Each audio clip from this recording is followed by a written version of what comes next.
Corría el año 1590. John Wilkes, gobernador de la primera colonia inglesa en el Nuevo Mundo, regresaba a esta tras pedir ayuda a la reina Isabel I frente a la gran cantidad de problemas que tenían en su colonia. Estaba deseoso por llegar a esta.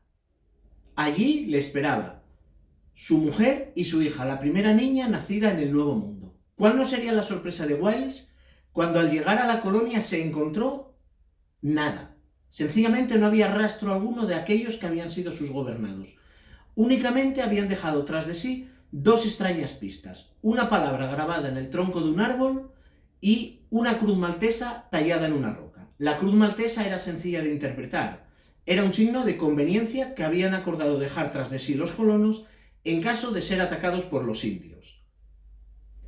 La palabra grabada en el árbol, Croatoan, podía tener más significados. Podía referirse bien a una de las tribus indias que andaban por la zona y que les estaba causando algún problema, o bien a una cercana isla a donde los colonos podían haberse refugiado.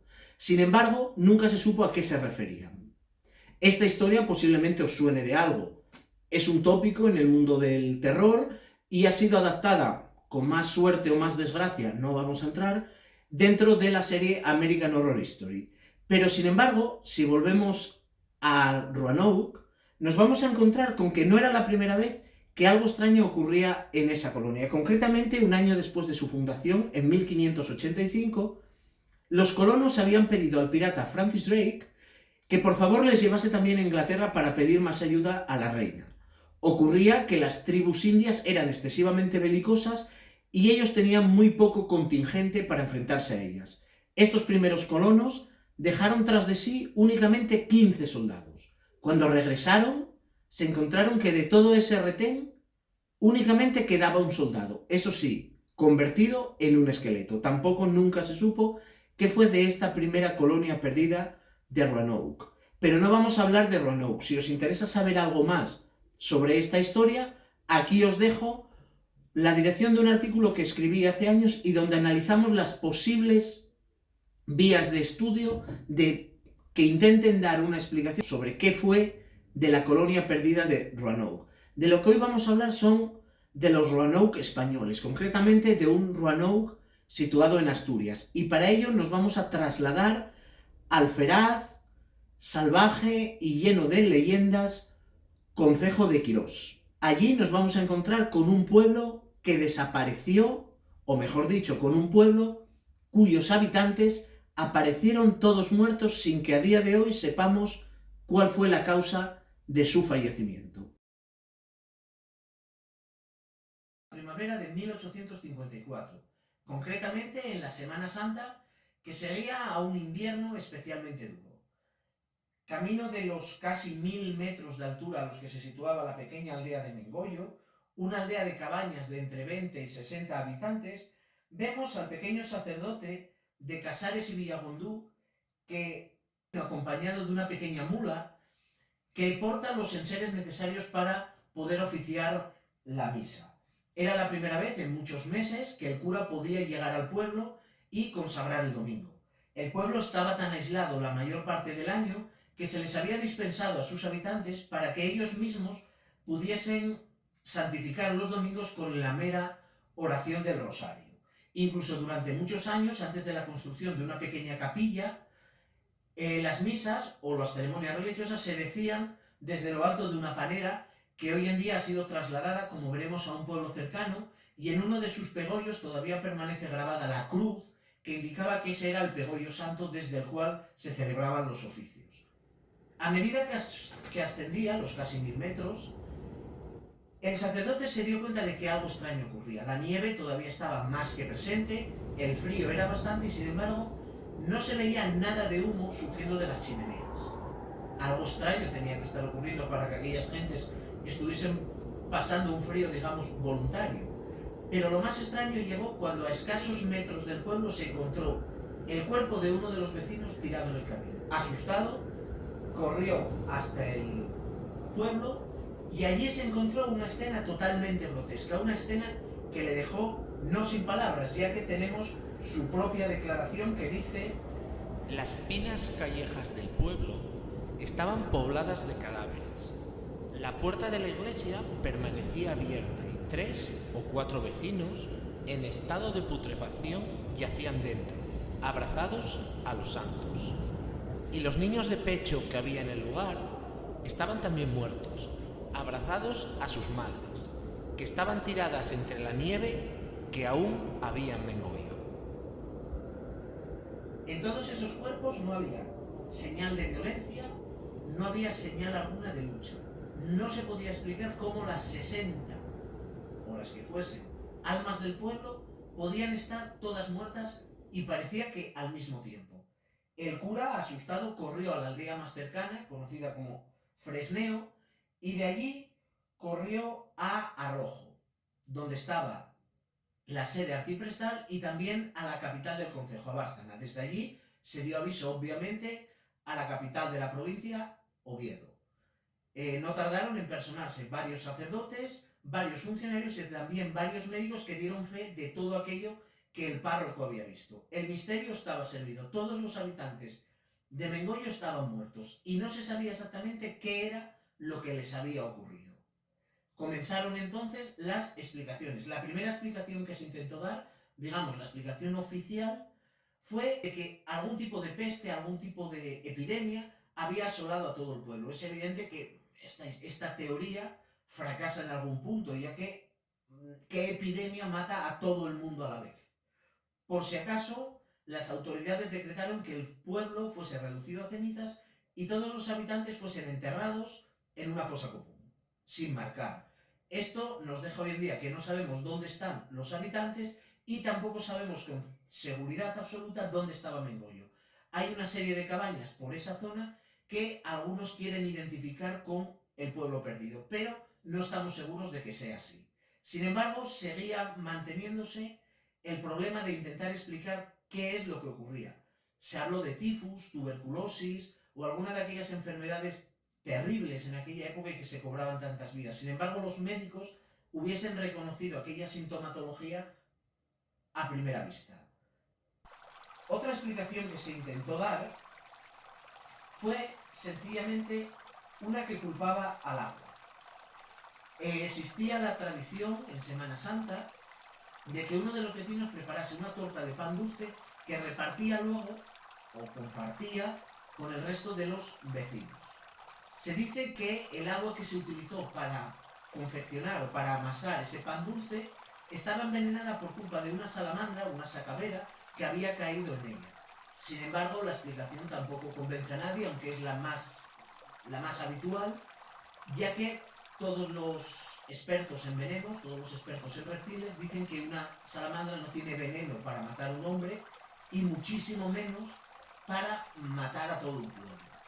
Sin embargo, la salamandra, a pesar de ser el animal oficial de la ciudad de Oviedo, el animal simbólico de Oviedo, es un animal que goza de bastante mala fama. Hay una gran cantidad de crónicas que hablan de la salamandra y su veneno. Incluso hay una que menciona que Alejandro Magno llegó a perder 4.000 soldados por culpa del veneno de una salamandra. Por supuesto, esto es una exageración. No sabemos exactamente a qué periodo de la época de Alejandro nos referimos, pero posiblemente se esté hablando de los soldados que perdieron en el desierto de Gedrosia, donde no murieron por culpa de una salamandra, sino por un error de su comandante que los metió en un desierto absolutamente mortal.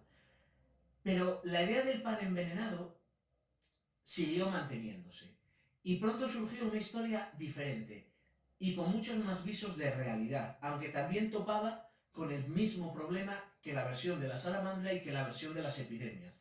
¿Cómo pudieron morir todos a la vez? En este caso se decía que el cereal que se había usado para elaborar el pan podría estar contaminado por un hongo muy habitual en ese tipo de cereal, que es el cornezuelo del centeno. El cornezuelo del centeno contiene unos alcaloides tóxicos y psicoactivos que son conocidos desde la antigüedad. En la Edad Media, a sus efectos, o mejor dicho, al propio cornezuelo, se le llamaba fuego de San Antonio, fuego de San Antón o fuego del infierno, tanto por los dolores terribles que producía como por las terribles alucinaciones que sufrían aquellos que lo padecían, aquellos que se habían envenenado. No hace todavía excesivamente mucho tiempo, concretamente en 1951, en Pont-Saint-Esprit, en Francia, 250 personas se envenenaron al consumir helados que habían sido hechos con un cereal que estaba a su vez contaminado por cornezuelo. En este caso, 50 de ellos acabaron internados en un psiquiátrico y 7 llegaron a morir. Sin embargo, aquí tenemos un problema. Aunque es cierto que en el estómago de animales y de algunas de las personas a los que se les hicieron en Mengoyo autopsias se encontraron restos de pan, y por lo tanto es plausible que ese pan hubiese sido envenenado con cornezuelo, ocurre que no parecía que se hubiese dado algún signo de violencia, de lucha, o lo que suele acompañar a este tipo de visiones psicóticas totalmente alucinatorias y terribles que acompañan a este veneno. Por otro lado, las patologías físicas, como son la putrefacción de las puntas de los dedos, de la punta de la nariz, de las extremidades, no estaban presentes, y de haber estado presentes los médicos también lo habrían reconocido rápidamente. Por lo tanto, la teoría del cornezuelo del centeno, aunque tiene bastantes visos de ser cierto, y es más que probable que aquella escanda hubiese estado envenenada con cornezuelo, también flaquea a no poder explicar todo lo que ocurrió en Mengoyo. Se apuntó otra teoría que sin embargo está totalmente desechada, que era el envenenamiento por arsénico.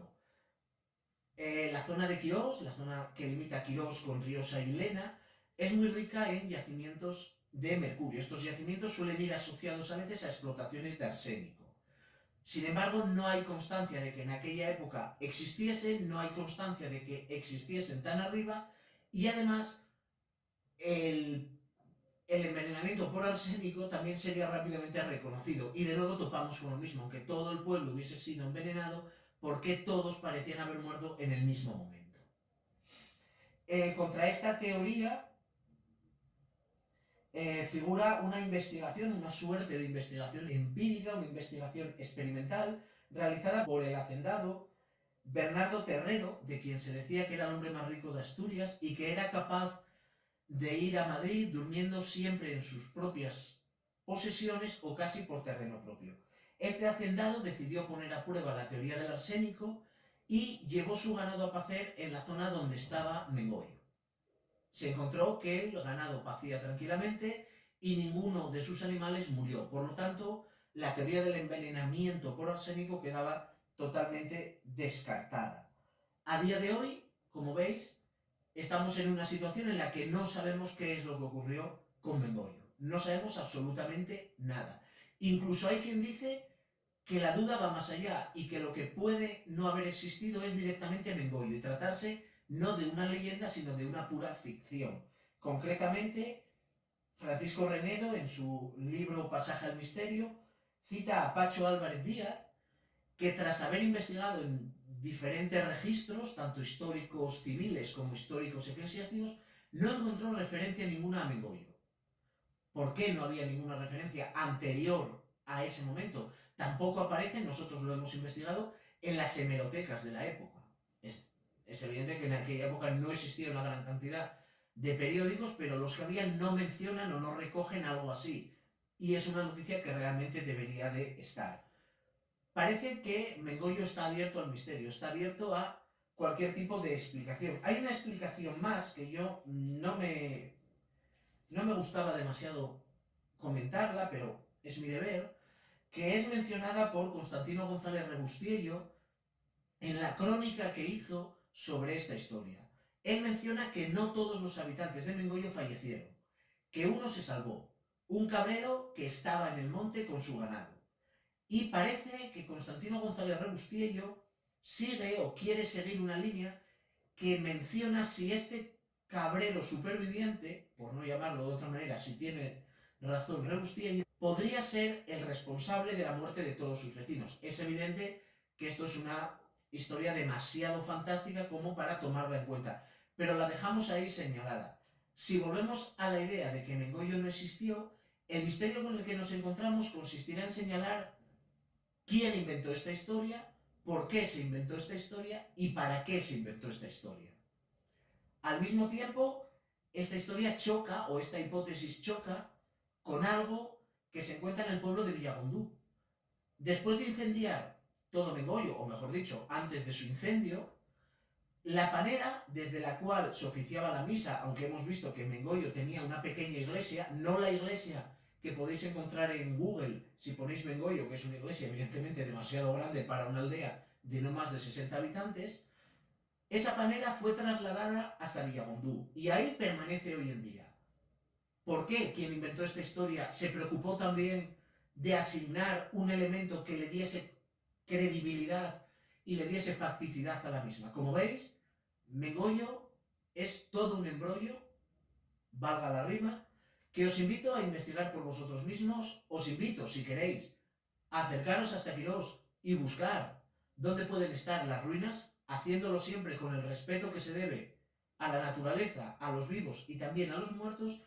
Y no os quiero dejar sin antes contaros dos historias más de pueblos que se esfumaron también en esa preciosa tierra de Quirós. Concretamente tenemos el pueblo de Santolacha, que a finales del siglo XVI fue arrasado por alguna de las epidemias que asolaban no solo España, sino que asolaban toda Asturias. Lo único que queda de ese pueblo, de sus habitantes, son unas pequeñas lápidas blancas en torno a la iglesia de Santa Eulalia en Villagibe.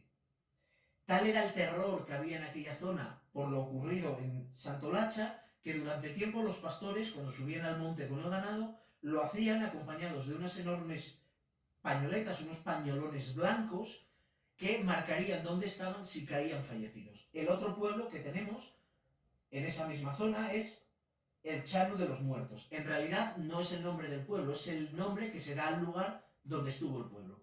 Este pueblo, en la zona de Chanos, Bermiego, acabó sepultado por una luz de rocas de la Sierra del Aramo. No se sabe cuál era su nombre, y durante mucho tiempo los vecinos de la zona decían que cuando deambulaban por allí se encontraban huesos y trozos de cerámica y enseres de las casas que había visto en este pueblo. Como veis, no tenemos por qué irnos hasta Roanoke y sus misterios, no tenemos por qué pensar exclusivamente en la palabra Croatoan para encontrarnos pueblos y aldeas perdidas sin salir de nuestra hermosa Asturias. Os espero en el próximo programa.